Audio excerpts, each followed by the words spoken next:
ጤና ይስጥልን የከበረ ሰላምታችን በመላው ዓለም ሆናችሁ ቃል ስፖርት ዩቲዩብ ቻናላችንን ለምትከታተሉ ውድ አድማጮቻችን ሁሉ ይድረስ ብለናል። ከእናንተ ከሆነው ቃል ስፖርት ዩቲዩብ ቻናል ለዚህም ሰዓት መርጠን ያሰናዳላችሁን ስፖርታዊ ጥንቅሮች በቅደም ተከተል እንደ ሁልጊዜው እያጋራናችሁ ቆይታ የምናደርግ ይሆናል። እስከ ፕሮግራማችን ፍጻሜ ስትቆዩ ላይክ፣ ሰብስክራይብ፣ ሼር ማድረግ ዛሬም እንዳይረሳ። በዚህኛው የመረጃ ሰዓታችን አስቀድመን አህጉራዊ ጉዳዮችን ለእናንተ ውድ አድማጮቻችን የምናደርሳችሁ ይሆናል። በአውሮፓ የመረጃ ሰዓታችን የጆዜ ሞሪኒዮ ሹመት ምን እንደገጠመው እንነግራችኋለን።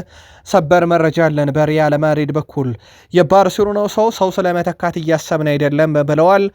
ከዛ ውጪ ሃንሲ ፍሊክ አንድን ነገር የገለጹበት መንገድ ትንሽ ለየት ያለ ነው።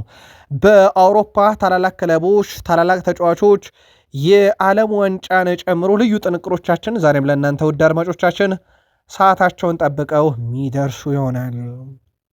በተወዳጁ የእንግሊዝ ፕሪሚየር ሊግ የመረጃ ሰዓታችን በርከት ያሉ አጫጭር ስፖርታዊ ጥንቅሮችን ይዘናል። ሲቲና ወጣቱን ተጫዋች የተመለከተ ልዩ ጥንቅር በቃል ስፖርት ዩቲዩብ ቻናል ተይዟል። ከቼልሲ ጋር አያይዘን ደግሞ በአንድ ዝውውር ጉዳይ ላይ ተጨማሪ መረጃ ለቼልሲዎች እንደዚሁ በቃል ስፖርት ዩቲዩብ ቻናል ቆይታ ስታደርጉ ትከታተሉታላችሁ። የሊቨርፑሉ አምበል ከሊቨርፑል ቲቪ ጋር ቆይታ ነበረው።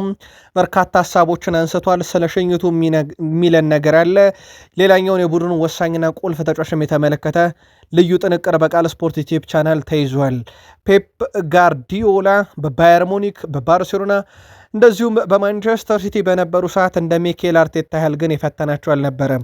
በአርሰናል የመረጃ ሰዓታችን ቡካዮ ሳካን፣ ዊሊያም ሳሊባ፣ ዴክላን ራይስ እንደዚሁም ደግሞ ማዱኬን የመሳሰሉ ተጫዋቾችን የተመለከተ በጣም ለየት ያለ ጥንቅር ከሻምፒዮኖቹ አርሰናል ጋር አያይዘን እናቀርብላችኋለን። የአርሰናልም ደጋፊዎች ላይክ እያረጋችሁን ቆዩን። ማይክል ካሪክ ስለ ቀጣዩ ዝውውር ሀሳባቸውን አጋርተዋል። ቀጣዩን ዝውውር በተመለከተ ፍንጭ ሰጥተዋል። ተጨማሪ መረጃ እናካፍላችኋለን። ዛሬም ዩናይትድ ቤት ይፋ የተደረገ ትልቅ መረጃ አለ። በዩናይትድ በኩል የቡድን ዜና ወቅታዊ ጥንቅሮቻችን ስናቀርብ የዛሬው አጀንዳ ብሩኖ ፈርናንዴዝ እንደሆነ ይታወቃል። በስፖርቱ ዓለም መነጋገሪያ የሆነውን ብሩኖ ፈርናንዴዝን የተመለከተ በጣም ልዩ ጥንቅር በቃል ስፖርት ዩቲዩብ ቻናል ይዘናል። ዩናይትድም በጣም ለየት ያለ ሪከርድና ክብረ ወሰን ያሻሻለበትንም አንድ መንገድ እንነግራችኋለን። እስከ ፕሮግራማችን ፍጻሜ ከቆያችሁ እነኝና ሌሎች የተመራረጡ ርዕሰ ጉዳዮችን ትከታተላላችሁ። ቃል ስፖርት ዩቲዩብ ቻናል ላይ ናችሁ። ሁላችሁም ላይክ አድርጉን፣ ለእኛ በብዙ ያስፈልገናል። ቃል ስፖርት ዩቲዩብ ቻናል መረጃዎቹን እያጋሯችሁ እኔ ቃል ነኝ። መልካም ቆይታ ተመኘን። አሜሪካ የኮንጎ ተጫዋቾች ለይቶ ማቆያ ልታስገባ መሆኑን ይፋ አድርጋለች።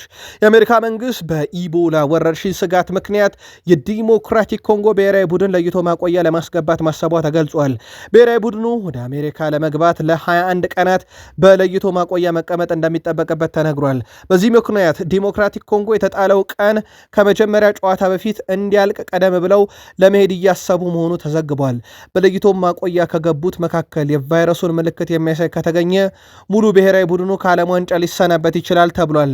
የዓለም ጤና ድርጅት WHO ኢቦላ ወረርሽኝን የዓለም አቀፍ ጤና ስጋት ብሎ ማወጁ የሚዘነጋ አይደለም።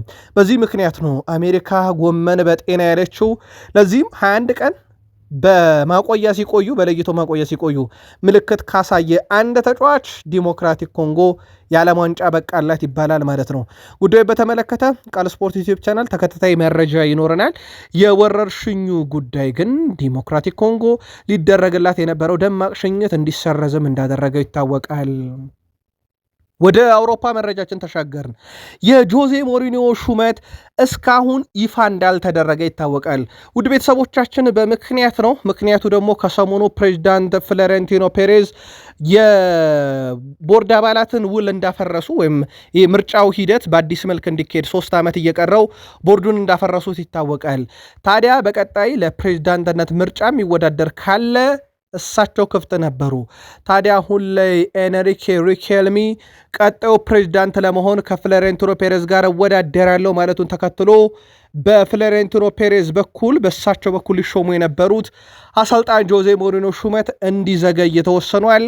በቀጣይ ግን በ24 ሰዓት ውስጥ ተጨማሪ እጩዎች ይጠበቃሉ ተብሏል በማርካ በኩል። ስለዚህ ቀጣይ በባርሴሎና ቤት ፕሬዚዳንታዊ ምርጫ ይኖራል። የባርሴሎናው ፕሬዚዳንት ሁዋን ላፖርታ በድጋሚ ተመርጧል። ፍሎሬንቲኖ ፔሬዝስ የሚለው የጆዜ ሞሪኖ ቀጣይ ሹመት ላይ ራሱ የሆነ ተጽዕኖ ይኖረዋል። ኒኮ ፓዝ በቀጣይ ወደ ኢንተር ሚላንም ይሁን ወደ ሌሎች ክለቦች እንደማያመራ አሰልጣኝ ሴስክ ፋብሬጋስ ይፋ አድርጓል። አንድ ላረጋግጥላችሁ የምፈልገው ነገር ኒኮ ወደ ሪያል ማድሪድ ያመራል አሊያም ወደ ሌላ ክለብ ከማምራት ይልቅ በኮሞ ይቆያል። ስለዚህ ከሁለት አንዱ ክለብ ነው የሚሆነው ብለዋል። እሳቸውም ሴስክ ፋብሬጋስ ማለት ነው። ሪያል ማድሪድ 9 ሚሊዮን ዩሮ መልሶ የመግዛት መብት አለው በዚህ ክረምት ላይ አሊያም በ2027 በ10 ሚሊዮን ዩሮ የመግዛት መብት አለው። ከዚህ ጋር በተያያዘ ታዲያ በሪያል ማድሪድ በኩል ተጫዋቹ እንዲመለስ ውሳኔ ወስነዋል። በተለይም ጆዜ ሞሪኒዮ በራሱ በክለቡ አሰልጣኝ ሲሆኑ ኒኮ ፓዝን ይመልሳሉ ተብሎ ይጠበቃል። ወደ ሪያል ማድሪድ ካመራ ግን በዛው በኮሞ ቤት ይቀጥላል እንጂ ወደ ኢንተርም ይሁን ወደ ሌሎች ክለቦች እንደማያመራ ነው ሴስክ ፋብሬጋስ ያረጋገጡት። በባርሴሎና በኩል ዴኮ እርግጠኛውን የመነግራችሁ ነገር ሌዋንዶስኪን መተካት ፈጽሞ የሚቻል ነገር አይደለም። ዩሊያን አልቫሬዝንም እሱን ለመተካት አላሰብንም። ይልቁንስ ቡድናችን በራሳችን መንገድ ለማጠናከር እያሰብን ነው ብለዋል። እናም ከሱ መተካት ሂደት ጋር በተያዘ ተጫዋች ለማምጣት ያቀርነው ሰው የለም እያሉ ይገኛሉ። እንደሚታወቀው በዚህ ሳምንት መጨረሻ በላሊጋ በሚደረገ ጨዋታ ተጫዋቹ ከባርሴሎና ጋር እንደሚለያይ ይታወቃል። በባርሴሎና በኩል ማን እሱን እንደ ቡድን እሱ ይተኩታል የሚለው በቀጣይ ይጠበቃል። ግን እሳቸው ቡድኑን ማጠናከር ላይ ትኩረት እናደርጋለን እንጂ አንድ ተጫዋች ስለመተካት እያሰብን አይደለም ብለዋል ዴኮ። ከዛ ውጭ ግን አንድ የተጠወቀው ነገር ኢምብሪማ ቱንካራ በቀጣይ የሃንስ ፊሊክ ዋናውን ቡድን ተቀላቅሎ የቅድመ ውድድር ዝግጅት ያደርጋል። ይህ ታዳጊ በጣም አስደናቂ ጊዜን በባርሴሎና ያሳልፋል ተብሎ ባለፈው ክረምት ላይ ነበረ ቡድኑን የተቀላቀለው። ሃንስ ፊሊክ ከሰሞኑ በጋዜጣዊ መግለጫቸው ስለ ፔፕ ጋርዲዮላ ብዙ ሀሳቦችን አንስተው እንደነበረ ይታወቃል። በተለይም ጋርዲዮላ በማንቸስተር ሲቲ የሰሩት ነገር በትልቁ እንደሚያደንቁና በዓለማችን ላይ ምርጡ አሰልጣኝ ጋርዲዮላ ነውም ብለው ሲመሰክሩ ነበረ። ታዲያ እሳቸው እርሶስ በባርሴሎና ቤት ለሚቀጥሉት 10-12 ዓመታት ልክ ጋርዲዮላ በሲቲ እንዳደረጉት ይቆያሉ ተብሎ ጠይቆ ነበረ። አይመስለኝም ብለዋል። በፍጹም ይመስለኝ አይደለም። ያን ምናልባት እኔን በ70 ዓመት እዚህ ታዩኛላችሁ የሚለውን ነገር እርግጠኛ ሆኜ መናገር አልችልም ሲሉ ተደምጧል። ያንን የማድረግ አቅም በዚህ ዘመን የነበረው ጋርዲዮላ ነው። እሱንም አድርጎታል። በጣም ምርጥ ነበር ብለዋል። በእርግጥ እሳቸው ኮንትራታቸውን አራዝመዋል። ባለፉት 2 ዓመታት በጣም አስደናቂ ጊዜን ካሳለፉ በኋላ አሁን ላይም ለረጅም ጊዜ በባርሴሎና ቢያንስ እስከ 29 የተረጋገጠ በዚህ ክለብ ሊቆዩ የሚችሉበት ኮንትራትን በቅርቡ መፈራረማቸው ግን የሚዘነጋ አይደለም። ክርስቲያኖ ሮናልዶ ቡድኑ አልናስር በዚህ ሳምንት የዋንጫ ባለቤት ሲሆን ማሸነፍ ግዴታው ነበረ። ታዲያ አልናስር ተጋጣሚውን የማሸነፍ ግዴታ ኖሮበት ወደ ሜዳ ገብቶ 4-1 ሲያሸንፍ ሮናልዶ 2 ጎሎችን ያስቆጥሯል። ከዛ ጎል አንደኛው የቅጣት ምት ነበረ። በጣም ከጠባብ አንገር ላይ ያስቆጠራ ቅጣት ምት ነበረች። ግን ውድ ቤተሰቦቻችን ያንን ግብ በሪያል ማድሪድም በማንቸስተር ዩናይትድም እያለ ከዛ አካባቢ ላይ ቅጣት ምቶችን አስቆጥሮ ነበር። የአሁኑ ለየት የሚያደርገው በ41 ዓመቱ መሆኑ ነው። ቅጣት ምቷ 65ኛ የቅጣት ምት ግብ ነበረች ለሮናልዶ። ያ ማለት ከታሪካዊ የቅጣት ምት ስፔሻሊስት ዴቪድ ቤካም እኩል የቅጣት ምት ጎል እንዲኖረው አድርጎታል ሮናልዶን። ከዛ በተጨማሪ ግን እዛው አልናስር ቆይተን ዦ ፍሌክስ የሳውዲ ፕሮ ሊግ የዓመቱ ምርጥ ተጫዋች በመባል ተመርጧል። የ2025/26 የውድድር ዓመት ማለት ነው። 20 ጎሎችን 13 አሲስቶችን ያበረከተው ተጫዋቹ አልናስር ሻምፒዮን ይሆን ዘንድ የራሱን ትልቅ ድርሻ አበርክቷል። በሳውዲ ፕሮ ሊግም ወደ 33 የግብ አስተዋጽኦን ይዞ ነው ማጠናቀቅ የቻለው። የሳውዲ ፕሮ ሊግ የዓመቱ ምርጥ ተጫዋች ተብሏል። ውድ ቤተሰቦቻችን የክለቦች ዓለም ዋንጫ ቀጣዩ 2029 ላይ እንዲካሄድ የተወሰነው ውሳኔ ጸድቋል። ስለዚህ ከ4 ዓመት በኋላ እንደማለት ነው። ባለፈው ዓመት 2025 ላይ ነበር የተካሄደው። ስለዚህ ቀጣዩ 2029 ላይ እንደሚካሄድ ተረጋግጧል ማለት ነው 100%። ከዛ ውጭ ውድ ቤተሰቦቻችን ማን ይሳተፋል በቀጣይስ የሚለውን ጉዳይ በተመለከተ ተጨማሪ መረጃዎች ያው ጊዜው ሲደርስ ይወጣሉ። ፊፋ ይፋ የሚያደርጋቸው ጉዳዮች ካሉ ግን እንነግራችኋለን። የክለቦች ዓለም ዋንጫ የመጀመሪያው በአሜሪካ አስተናጋጅነት ሲካሄድ ቼልሲ ድል አድራጊ እንደነበረ ይታወቃል። የክለቦችን የዓለም ዋንጫ የመጀመሪያውን የተዘጋጀውን ቼልሲ ነበር የወሰደው። ምናልባት ቀጣይ በ4 ዓመት ውስጥ ክለቦች በሚያሳዩት ፐርፎርማንስ ወይንስ እንደ ኢንተር ማያሚ ድንገት እንደገቡት አይነት እነ ባርሴሎናን እነ ማንቸስተር ዩናይትድን እና አርሰናልን ባገለለው በዚህኛው ዙር ቀጣይስ የሚለው በትልቁ ይጠበቃል። መረጃውን ግን ከስር ከስር እናጠረዋለን። ቃል ስፖርት ዩቲዩብ ቻናል ላይ ትገኛላችሁ። ከሀገር ቤት እስከ ባህር ማዶ የተመራረጡ ስፖርታዊ ጥንቅሮችን እያስደመጥናችሁ እንገኛለን። ከተወዳጁ የእንግሊዝ ፕሪሚየር ሊግ ብቻ ወዳገኘናቸው ጥንቅሮች እንሻገር።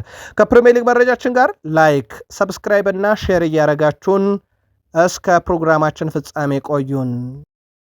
እንግሊዛዊው የማንቸስተር ሲቲ ወጣት ተጫዋች የውድድር ዓመት ወጣት ተጫዋች በመባል ተመርጧል። የእንግሊዝ ፕሪሚየር ሊግ የ2025/26 የውድድር ዓመት የዓመቱ ምርጥ ወጣት ተጫዋች ይፋ ሲደረግ የማንቸስተር ሲቲው የመስመር ተከላካይ ኒክ ኦራይሌ የዓመቱ ምርጥ ወጣት ተጫዋች በመባል መመረጥ ችሏል። ኦራይሌ በውድድር ዘመኑ 5 ጎሎችን አስቆጥሮ 3 አመቻችቶ ማቀበል ችሏል። በዚህ ዓመት በሊጉ የትኛውም ተከላካይ ከኒክ ኦራይሌ በላይ ግብ አስተዋጽኦ የለውም።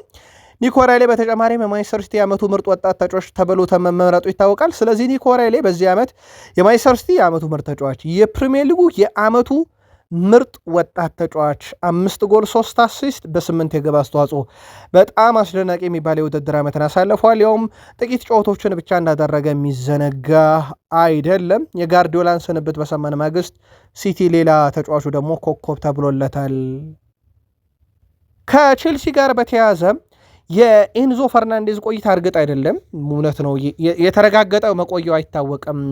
ምናልባት በቼልሲ ነው የሚቆየው ወይንስ ወደ ሪያል ማድሪድ ያቀናል የሚለው በትልቁ የሚጠበቅ ጉዳይ ነው። ዛሬ ደግሞ በርከት ያሉ የዜና ምንጮች የዚህ ተጫዋች ፈላጊ ሪያል ማድሪድ ብቻ አይደለም፣ ኤንዞ ፈርናንዴዝን ለማስፈረም የቀድሞ አሰልጣኙ ማሬስካ ፍላጎት አላቸው። በተለይም በቼልሲ ሳሉ የእሳቸው የቡድኑ ወሳኝና ቁልፍ ተጫዋቻቸው ነበር። በእርግጥ የማሬስካ ቁልፍ ተጫዋች የሆነው በሮሚዮ ላቪያ መጎዳት ምክንያት መሆኑ ግልጽ ነው።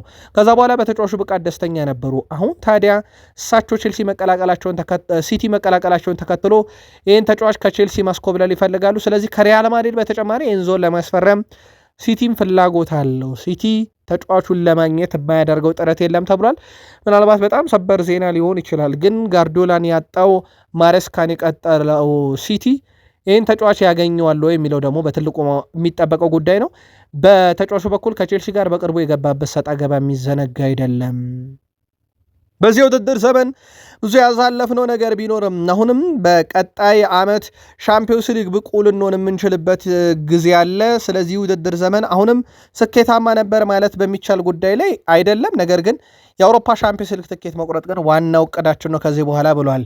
ይህ ውድድር ዘመን የተሳካም አልነበረም ብሏል ቨርጅል ቫንዳይክ ስለ ሊቨርፑል 2025 የክረምት ፈራሚዎችም ተጠይቆ ነበረ። ሁሉም ፈራሚዎች በጥራት የተሞሉ አስደናቂ ተጫዋቾች ናቸው፣ ነገር ግን ሊቨርፑል ለመጫወት ከጥራት በላይ ያስፈልጋል ይላል ቨርጅል ቫንዳይክ። እነዚህ ተጫዋቾች ይላል በክረምት የመጡትን ማለት ነው ፍሎሪያን ቬርትዝ፣ ሁጎ ኤኪቲኬ፣ ሚሎሽ ኬርኪዝ እና ማማር ዳሽቬሊን ጨምሮ ማለት ነው። እነዚህ ተጫዋቾች በሚቀጥለው የውድድር ዘመን የሚቀጥለውን እርምጃ እንደሚወስዱ እንጠብቃለን ብሏል። በዚህ ክረምት ሳላህና አንዲ ሮበርትሰን የሚተኩ ፈራሚዎችም ያስፈልጉናል ብሏል ቨርጅል ቫንዳይክ። አያይዞም በማህበራዊ ትስስር ገጹም ከቡድኑ ተሰናባች ከሆኑ ተጫዋቾች ማለትም በሳላ በአንዲ ሮበርትሰን የተረጋገጠ ጎሜዝ እና አሊሰን ግን ስንብታቸው እርግጥ ባይሆነው አብሮት ፎቶ ተነስቶ አመስግነን እንሸኛቸዋለን የሚል መልእክት አስተላልፏልና የአሊሰን ቤከር እና የጎሜዝ ምስል ለምን ተካተተ የሚለው ግን ዛሬ በትልቁ አነጋጋሪ ሆኗል። ምናልባት ሁለቱም ይለቃሉ የሚለው ነገር እንዳለ ነው። አሊሰን ወደ ዩቬንቱስ፣ ጎሜዝ በቀጣይ ክረምት ክለቡ ይለቃል የሚል የሳላና የአንዲ ሮበርትሰን እንኳን ቀድሞም የታወቀ ነበረ። ፍሎሪያን ቬርትዝ ምንም አይነት ጸጸት አይሰማኝም፣ አሁንም እዚህ በመሆኔ በጣም ደስተኛ ነኝ። ለቀጣይ ውድድር ዘመን ትልልቅ ግቦች አሉኝ፣ ምክንያቱም የውድድር ዘመን እንደታቀደው አልሄደም ሲል ተደምጧል። ፍሎሪያን ቬርትዝ ሊቨርፑልን መቀላቀሉም እንደሱ በእግር ኳስ ሕይወት የወሰናቸው ትልቅ ውሳኔና አሁንም ቢሆን የማይጸጸትበት ውሳኔ መሆኑን ተናግሯል። ምክንያቱም ሪያል ማድሪድ ባየር ሙኒክን መቀላቀል ይችል ነበረም፣ ግን ባየር ሙኒክን ሳይቀላቀል ሊቨርፑልን መርጦ እንደመጣ ይታወቃል። እናም በተጫዋቹ በኩል 100% ውሳኔ ልክ ነው። በቀጣይ ውድድር ዓመት በእርግጠኝነት ጠብቁኝ እያለ ይገኛል።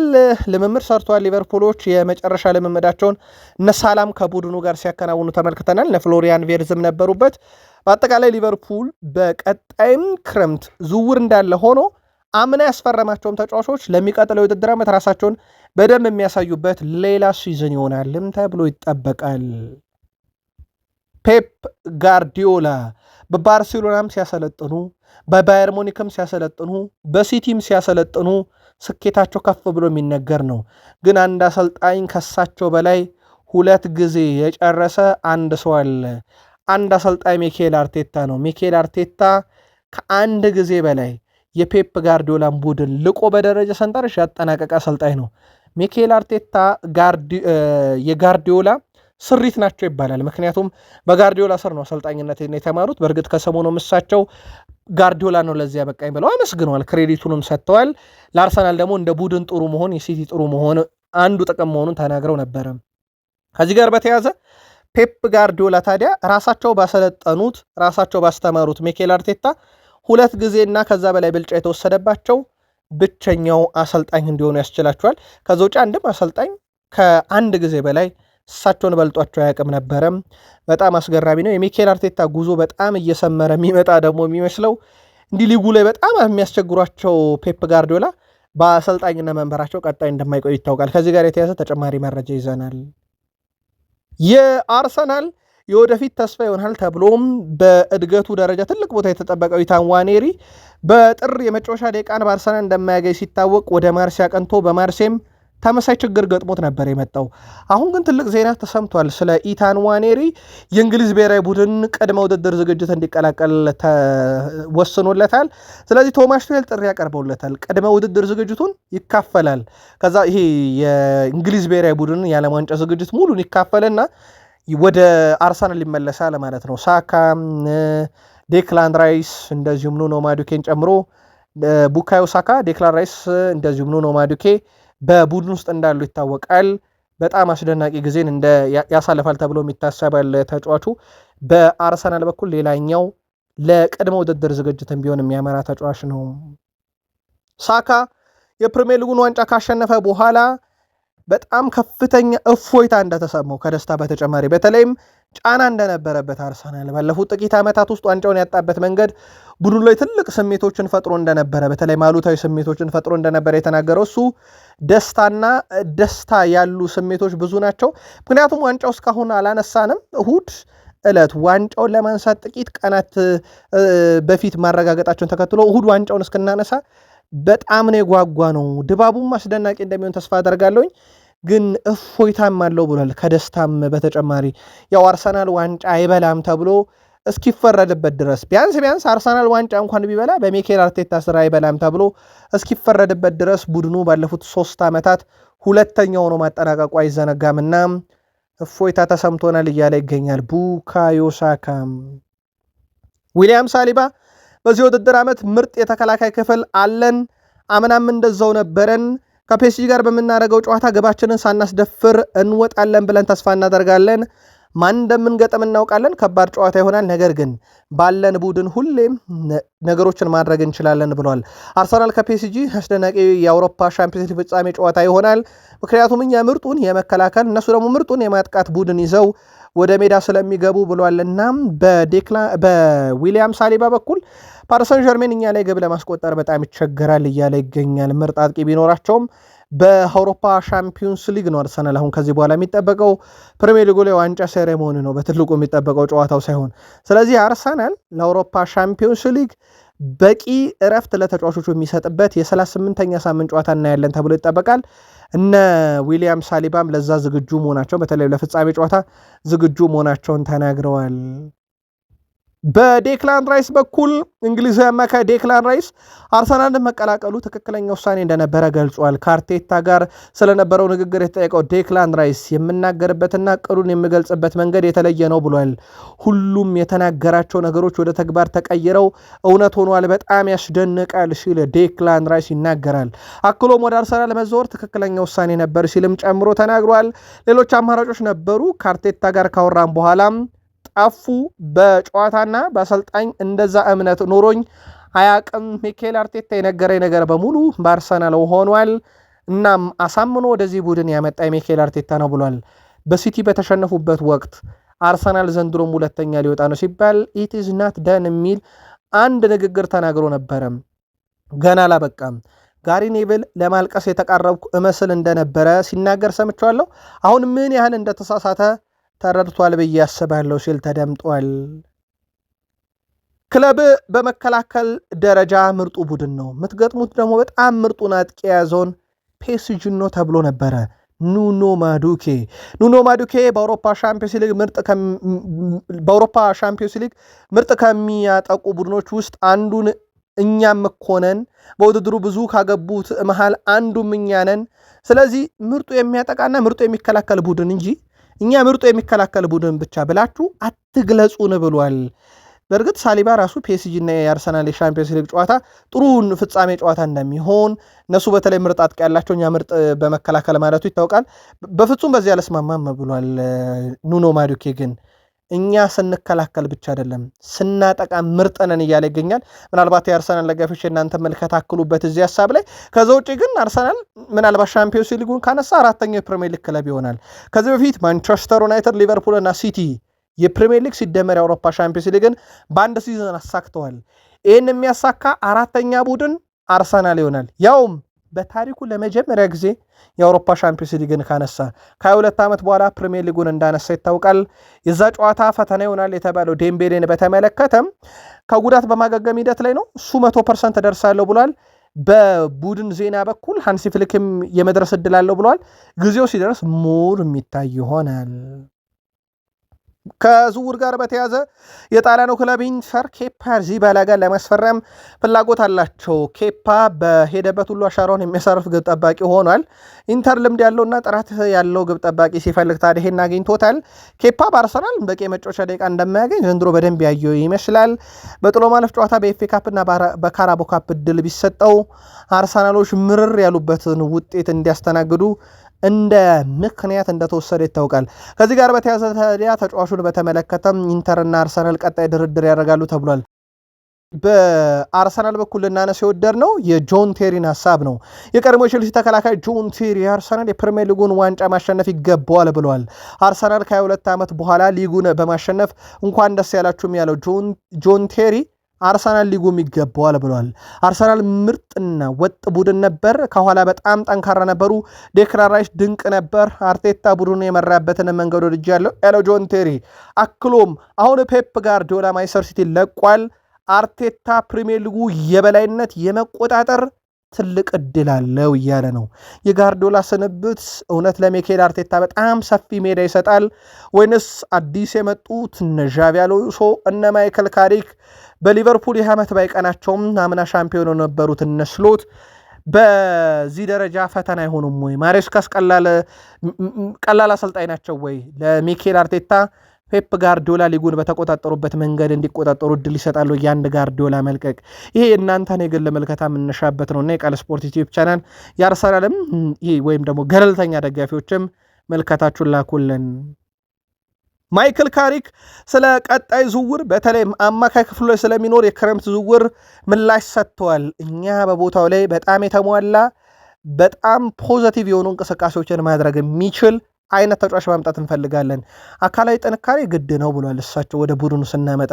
ከዛ ውጭ ደግሞ ፈጣን ትራንዚሽን እንፈልጋለን። ቡድኑ እየተከላከለ በነበረበት ሰዓት ኳስ ስናገኝ በፍጥነት ወደ ማጥቃት ኳሱን የሚያሰራጭ ተጫዋች እንፈልጋለን እና በጣም ክሬቲቭ የሆነ አማካይ ነው የምናመጣው እያሉ ነው። እና በዚህ ረገድ ሌላ በብሩኖ ደረጃ ቅርጽ ያለው ወይም በኮቢ ሜኖ ደረጃ ቅርጽ ያለው ተጫዋች ሊያመጡ እንደሚችሉ ፍንጭ ሰጥተዋል። እና ሁለት አማካዮች በቦታው ላይ ይጠበቃሉ። ምናልባት እንዲህ አይነት አማካይ ማን ነው ለእናንተ በማንቸስተር ዩናይትድ ሊመጣ የሚችል? በተለይም ስማቸው የተያዙት እነ ካርሎስ ባይሌቤ፣ ሊዮቶ አንደርሰን፣ እነ አዳም ዋርተን፣ የኒካስሎቹ ሳንድሮ ቶናኒ እና ብሩኖ ጉማሬሽ፣ የስቱትጋርቱ አንጄሎ ስቲለር ይጠቀሳል። በርካቶች አሉ። ምናልባት ካልጠቀስናቸውም ሊሆን ይችላል። እሳቸው ለሚሉት አይነት በአካል ጥንካሬም ያለው ከመከላከል ወደ ማጥቃት በጣም ፈጣን ትራንዚሽን ማድረግ የሚችል ምርጥ አማካይ ማን ነው ገበያ ላይ ጠቁሙን። ማይክል ካሪክ ማንቸስተር ዩናይትድን ይዘው 36 ነጥብ ሰብስበዋል። ከመጡ ጊዜ ጀምሮ ይህን ያክል ነጥብ የሰበሰበ እንደሌለ ይታወቃል። ዩናይትድ ለዚህም ቡድኑን ለሻምፒዮንስ ሊግ መመለሳቸውን ጨምሮ ቀጣዩ 2 ዓመት አሰልጣኝ አድርጎ እንደሾማቸው ይታወቃል። በእርግጥ በርካቶች አጭር ጊዜ ኮንትራት ይሰጣቸው እያሉ ሲወተውቱ እንደነበረ ይታወቃል። አሁን ከዚህ ጋር በተያያዘ ስቲቭ ሆላንድ፣ ጆናታን ውድጌት፣ ጆን ኢቫንስ፣ ትራቪስ ቢኒዮኒ እና ክሬክ ማውንድ ከማንቸስተር ዩናይትድ ጋር ልክ እንደ ካሪክ ሁሉ የ2 ዓመት ኮንትራታቸውን ፈርመው በክለቡ እንደሚቆዩ ተረጋግጧል። ስለዚህ ማንቸስተር ዩናይትድ ካሪክን ብቻ ሳይሆን የዚህ የካሪክ ታሪክ ሰሪ አባል አሰልጣኝም በቡድኑ ተመሳይ የ2 ዓመት ኮንትራት ተሰጥቷቸዋል። ዩናይትድን በ2 ዓመት የት ይወስዱታል? ሚኬል አርቴታ 6 ዓመት ሲደመር ፈይቶባቸዋል። የፕሪሚየር ሊግ ሻምፒዮን ሊያደርጉ አርሰናልን። ሌላኛው የዩናይትድ የቀድሞ ሰው ዩናይትድን ይዘዋል። ካሪክም ይጠበቃሉ። ማንቸስተር ዩናይትድ እና በአታላንታ መካከል ይፋዊ ድርድር የለም። ከመጋረጃ ጀርባ ነው እንቅስቃሴዎቹ ሙሉ ለሙሉ ያሉት። አንዳች ነገር ግን ልንሰማ እንችላለን በቅርቡ። ሌላውም በማንቸስተር ዩናይትድ በኩል የማቴዎስ ፈርናንዴዝን ጉዳይ በተመለከተ ማንቸስተር ዩናይትድ ከማቴዎስ ፈርናንዴዝ ወኪሎች ጋር ካደረገው ውይይት በኋላ ተጫዋቹ ከሌሎች ፈላጊዎች ክለብ ይልቅ ዩናይትድን ቅድሚያ ሊሰጥ እንደሚችል ተረድተዋል። የ21 ዓመት ወጣት አማካይ በዩናይትድ እጩ ዝርዝር ውስጥ ከፍተኛ ደረጃ የሚፈለግ ሲሆን አሰልጣኝ ማይክል ካሪክን ጨምሮ የቡድኑ አመራሮች በተለይም እነ ጄሰን ዊልኮክስ አጥብቀው የወደዱት ተጫዋች ነው። ከዛ ውጭ እነ ኤሊዮት አንደርሰንን በዝርዝር ውስጥ አሉ። ኤሊዮት አንደርሰን ሰሞኑን እንደውም ስለ ብሩኖ ብዙ ሀሳቦችን ሲያጋራ ነበረ። በዓለም ዋንጫም ራሱን ያስተዋወቀበት መንገድ ይታወቃል። ከዛ ውጭ በኤሊዮት አንደርሰን በኩል የዓመቱ ምርጥ ተጫዋች ብሩኖ ሚጌል ፈርናንዴዝ ነው። ከሱ ውጭ በዓመቱ ምርጥ ተጫዋች ብለን ልንመርጠው የሚገባ ተጫዋች የለም ማለቱ ይታወቃል። እናም በኤሊዮት አንደርሰን በኩል ራሱ ስለ ዩናይትድ በጣም ጥሩ ነገሮችን እያጋሩ ካሉት ይጠቀሳል። እንዳልኳችሁ ነው ካሪክ የምናመጣው ሰው ብለው የገለጹት ዝርዝር አለ። የቃል ስፖርት ዩቲዩብ ቻናል ቤተሰቦች የእናንተ ልትነግሩን ትችላላችሁ። የእንግሊዝ ፕሪሚየር ሊግ የ2025/26 የውድድር ዘመን የዓመቱ ምርጥ ተጫዋች ይፋ ተደርጓል። በዚህ መሰረት የማንቸስተር ዩናይትዱ አማካኝ ብሩኖ ሚጌል ፈርናንዴዝ የዓመቱ ምርጥ ተጫዋች በመባል መመረጥ ችሏል። ብሩኖ ፈርናንዴዝ በውድድር ዘመኑ 20 ለግብ የሚሆኑ ኳሶችን አመቻችቶ በማቀበል ሪካርድ ተጋርቶ አንድ ቀሪ ጨዋታ መጁ ላይ አለ። በተጨማሪም ብሩኖ 8 ግቦችን ከመረብ አዋህዷል። ፈርናንዴዝ 2010-11 ቪዲች ካሸነፈ በኋላ ይህን ሽልማት ያሸነፈ የመጀመሪያው የማንቸስተር ዩናይትድ ተጫዋች ሆኗል። የእንግሊዝ ፕሪሚየር ሊግ የዓመቱ ምርጥ ተጫዋች፣ የእንግሊዝ እግር ኳስ ጸሐፊዎች ማህበር የዓመቱ ምርጥ ተጫዋች፣ የማንቸስተር ዩናይትድ የዓመቱ ምርጥ ተጫዋች፣ ይህ ሁሉ ለብሩኖ ሚጌል ፈርናንዴዝ በዚህ ውድድር ዓመት የተሰጡ ክብሮች ናቸው። ይገባዋል ወይ? አሁን ትልቁ ጥያቄ ነው። ምንም ጥያቄ የለውም። የእንግሊዝ ፕሪሚየር ሊግ ሪካርድን ሰብሯል። የአሲስትን ምንም ጥያቄ የለውም። ዩናይትድ እዚህ ለመገኘቱ ቢያንስ አሁን ከተሰበሰቡት 33 ነጥቦች የሱ ናቸው።